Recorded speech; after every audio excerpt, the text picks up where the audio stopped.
আসসালামু আলাইকুম। আজকের রেসিপি বট বা ভুঁড়ি রান্না। তো আমি এখানে খাসি আর গরুর বট, আমরা বটই বলি, বট রান্না করছি আর শেয়ার করছি আপনাদের সাথে রেসিপিটা। তো বটগুলোকে আমি লাস্ট যখন ধুয়েছি তখন একটু লেবু পানি দিয়ে ধুয়েছি যেন গন্ধটা কম আসে।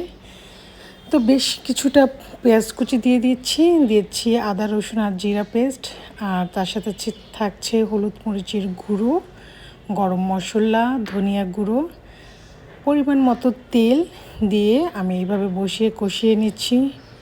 অনেক সময় লেগেছিল কষাতে কষাতে, যখন এরকম ঘন হয়ে গেছে তখন আমি বক্স করে নিচ্ছি ফ্রিজে রাখার জন্য।